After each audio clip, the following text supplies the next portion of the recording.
Bonjour et bienvenue dans la chaîne de Mathématiques Sciences. Aujourd'hui je vais présenter et expliquer une nouvelle vidéo, qui est une vidéo donc tout simplement en mathématiques pour les secondes. Et dans cette vidéo de mathématiques pour les secondes, ici nous allons apprendre notamment à utiliser un petit peu les informations d'un énoncé pour essayer tout simplement de déterminer notamment des coordonnées d'un point appartenant à une courbe. Ok, voilà. Alors bon, ici on va voir comment on peut déterminer si un point appartient ou non à une courbe. Ok, donc je vous propose même carrément un exercice pour ce faire. Comme ça au moins ça va vous permettre de manipuler un petit peu tout ce qui est expression algébrique d'une fonction et la courbe. Ok, voilà. Donc je vous laisse mettre la vidéo en pause pour essayer de réfléchir sur l'exercice. Ensuite on va tout simplement corriger. Sur ce donc, correction. Alors on va peut-être commencer par la première question. Donc on demande de la première question, le point A de coordonnées 1, moins 1 appartient donc à la courbe représentative de la fonction f. Ok, donc la fonction f, ici on vous dit qu'elle est définie sur R par notamment l'expression suivante, f de x égale x au carré moins 3x plus 1. Et donc on note CF, sa courbe représentative. Et donc ici, dans la première question, il s'agit de voir si ce point A, de coordonnées 1, moins 1, il appartient bien à la courbe représentative de la fonction f. Ensuite, question numéro 2. On dit qu'ici, le point B, il appartient à la courbe représentative de la fonction f. Et donc, l'abscisse de ce point B est 2. Donc, on nous demande de déterminer l'ordonnée de B. Ok, voilà. Ensuite, troisième question. On nous demande de déterminer en quel point la courbe représentative de la fonction f va-t-elle couper l'axe des ordonnées. Et enfin, pour terminer avec la question 4, on nous demande ici d'indiquer les coordonnées des points d'ordonnée 1. Ok, alors des points, il peut en avoir un, comme il peut en avoir plusieurs. Ok, là, vous risquez d'en trouver plusieurs, c'est ce que nous allons voir. Ok, voilà. Donc, on va commencer avec la première question. Ici, déterminer si le point de coordonnées 1, moins 1, il appartient donc à la courbe CF, enfin la courbe représentative de la fonction f. Alors, du coup, pour déterminer si un point appartient bien à la courbe représentative d'une fonction, c'est très simple. Il faut donc, on va examiner une représentation graphique de fonction. Donc, pour une fonction, de façon générale, les coordonnées de chaque point de la représentation graphique de votre fonction, ça va toujours s'écrire de la façon suivante. C'est-à-dire, d'abord, on va mettre x, qui va correspondre à l'antécédent sur l'axe des abscisses, et tandis que le y, qui correspond à l'image de x, et ben on va tout simplement le mettre sur l'axe des ordonnées. Ainsi, si vous avez l'égalité suivante qui est vérifiée, c'est-à-dire donc que vous avez l'image de l'abscisse qui est égale à l'ordonnée, au nombre indiqué en ordonnée, et ben dans ce cas-là, tout simplement, votre point va appartenir à la courbe. Ok, voilà. C'est-à-dire qu'en gros, ici, on va calculer l'image de l'abscisse, ok, du nombre indiqué en abscisse, et on va voir si on obtient bien le nombre qui est indiqué en ordonnée. Si c'est le cas, votre point va tout simplement appartenir à la courbe représentative de la fonction f. Et si ce n'est pas le cas, et bien tout simplement, le point n'appartient pas à la courbe représentative de la fonction f. Ok, donc c'est parti mon kiki. Donc on va peut-être schématiser les choses pour ce faire. Donc comme je vous l'ai dit ici, votre point A, il a pour coordonnées tout simplement 1, moins 1. Et donc là, ici, ça correspond à ce qu'on appelle l'abscisse de A. Ok, donc on va noter x. Tandis que le moins 1 ici, donc le 1 on a dit que c'était l'abscisse de A, c'était l'abscisse du point A. Tandis que là, le moins 1 ici, ça correspond à l'ordonnée du point A. Ok, donc on va noter YA. Pour vérifier si votre point A appartient à la courbe, on va donc calculer l'image de l'abscisse, l'image du nombre indiqué en abscisse. Et donc on va voir si on obtient tout simplement YA. Ok, voilà. Donc on va calculer tout simplement l'image de XA. Ok, donc f de XA, c'est tout simplement donc égal à f de 1. Et donc f de 1 c'est égal à la chose suivante, c'est-à-dire donc x au carré, donc 1 au carré, moins 3 multiplié par 1, plus 1.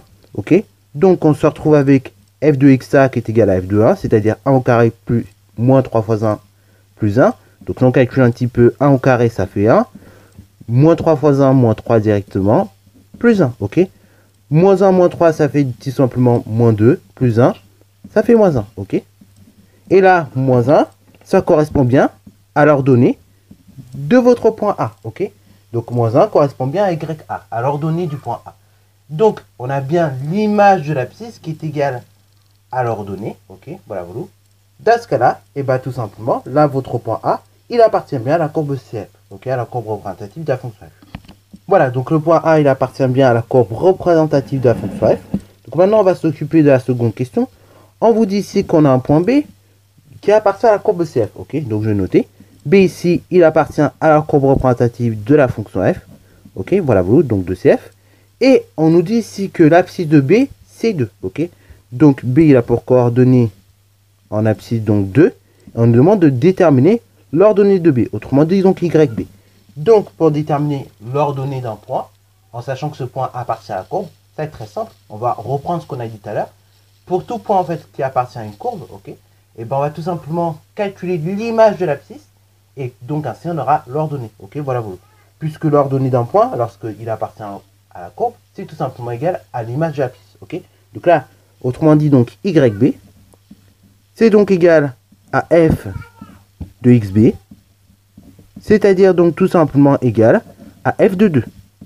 Autrement dit donc c'est égal à la chose suivante, c'est donc 2 au carré moins 3 multiplié par 2, ok, plus 1, ok. Ainsi donc vous obtenez 2 au carré 4, moins 3 fois 2 directement moins 6, plus 1, ok. Moins 4 moins 6 ça fait tout simplement moins 2, plus 1, moins 1. Ainsi donc vous obtenez moins 1 qui est égal à YB. Donc ici, l'ordonnée de votre point B est tout simplement moins 1. Alors donc maintenant on va s'occuper de la troisième question. On demande ici de déterminer auquel point justement la courbe représentative de la fonction f va-t-elle couper l'axe des ordonnées. Alors donc on va essayer de comprendre un petit peu cette question parce que c'est vrai qu'elle peut paraître abstraite. Alors justement pour comprendre cette question, on va peut-être se tracer un petit repère vite fait, à main levée bien évidemment, et on va essayer de comprendre un petit peu ce qui se passe.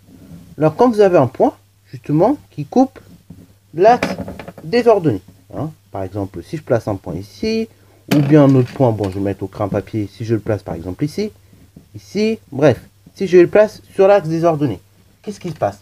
Qu'est-ce que l'on remarque à chaque fois? Et bien on remarque à chaque fois que l'ordonnée, elle vaut un nombre, d'accord? Mais au niveau de l'abscisse, on voit que l'abscisse à chaque fois, elle vaut 0, ok? Voilà, voilà. Ainsi donc, finalement, là, on voudrait savoir en quel point donc de la courbe représentative de la fonction f, elle se coupe sur l'axe des abscisses, enfin des ordonnées, pardon. Et donc pour savoir en quel point justement votre courbe représentative de la fonction f va tout simplement couper l'axe des abscisses, enfin l'axe des ordonnées, pardon, je vais y arriver. Et tout simplement là, ce qu'il va falloir faire, c'est calculer l'image, encore une fois, de l'abscisse, ok? Enfin, ici de l'origine en gros, ok? Donc de 0. Donc on va calculer f de 0, et une fois qu'on aura trouvé f de 0, en fait, on aura déterminé en quel point de votre courbe, enfin, justement, ça va couper l'axe des ordonnées, ok? Voilà, voilà, ici, pour obtenir l'ordonnée, pour savoir à quel point ça correspond, et on va tout simplement calculer f de 0, ok? Donc ainsi, on calcule f de 0, et donc f de 0, c'est tout simplement, on a dit 0 au carré, moins donc 3 fois 0, et donc plus 1, et on obtient directement 1. Ainsi donc, on voit quoi? On voit que la courbe représentative de votre fonction f, elle va tout simplement couper l'axe des ordonnées en 1, ok? Et ça, pour une abscisse qui va valoir 0, ok? Parce que après, quand on regarde, si par exemple l'abscisse elle vaut 1 ou 2, et votre courbe elle ne coupe plus l'axe des ordonnées, ok? Elle coupera l'axe des ordonnées seulement si, justement, votre x, votre abscisse, va valoir 0. Autrement dit, donc, elle va couper ça lorsque y vaudra 1. Ok, voilà. Donc ici, ce sera un point tout simplement de coordonnées 0, hein, que la courbe représentative de la fonction f va tout simplement couper l'axe des ordonnées. Ok, voilà. Alors donc maintenant, on va passer à la question 4. Alors question 4 qui vous demande un minimum de réflexion pour la faire. Ok, donc question 4, on demande ici de déterminer les coordonnées, ok, des points qui ont pour ordonnée 1. Ok, voilà. Donc là, on a déjà on voit comment on a déjà une idée de plus ou moins comment on pourrait faire. En gros, ça revient à résoudre une équation, ok? Voilà. Ça revient à résoudre une équation, notamment l'équation suivante, c'est-à-dire f de x égale 1, ok? Oui, parce que quand vous devez déterminer un antécédent, je vous rappelle, on se passe directement sur l'axe des ordonnées. Et donc ici, par exemple, si on voudrait déterminer l'antécédent de 1 en ordonnée, on se placerait en 1. Après, on tracerait tout simplement une horizontale. Et comme ça, ça nous aiderait à lire les différents antécédents de 1. Ok. Donc ainsi, cela revient à poser l'équation suivante. f de x est donc égal à 1. Ce qui est équivalent à l'équation suivante, c'est donc équivalent à l'équation x carré moins 3x plus 1, qui est donc égal à 1. Ok, voilà. Cette équation-là est donc équivalente à l'équation x carré moins 3x, qui est égal à 0. Ok. Là, vous reconnaissez encore une fois l'équation produit nul, qu'on a déjà pu résoudre dans pas mal de vidéos. Donc x carré moins 3x égale 0. là, pareil, qu'est-ce qu'il faut faire tout de suite? Factoriser, ok? Ici, on va factoriser par x. Et donc, ça va nous donner x facteur de x moins tout simplement 3 qui est égal à 0, ok? X facteur de x moins 3 qui est égal à 0, ok? Voilà, voilà. Si vous redéveloppez par hasard le membre de gauche, ça vous donnera x carré moins 3x, donc ça reste égal, ok? Voilà, voilà. Donc on a du x facteur de x moins 3 qui vaut 0. Donc on va tout simplement ici résoudre l'équation comme on sait le faire. Donc ça, ainsi, ce produit est nul si et seulement si x il vaut 0, ou bien si x moins 3 vaut 0, ok? Ainsi donc ce produit est nul si et seulement si x il vaut 0, ou bien si x il vaut tout simplement 3. 0 et 3 sont donc tout simplement des différentes abscisses, des différents points justement dont l'ordonnée est 1, ok? Voilà, voilà. Le 0 et le 3, ça correspond autrement dit donc aux antécédents de 1 par la fonction f, ok? Voilà, voilà, aux différentes donc abscisses. L'ordonnée, on l'a déjà, ici c'est 1. Donc ainsi, on pourra dire les coordonnées des points qui ont pour ordonnée 1, c'est donc 0, 1, 3, 1. Ok, voilà, voilà. Et voilà, voilà, sur ce, c'est la fin de cette vidéo. Donc j'espère qu'elle t'a plu. En tout cas, si c'est le cas, n'hésite d'ailleurs pas à la liker, commenter et bonne reste à toi en mathématiques et en sciences.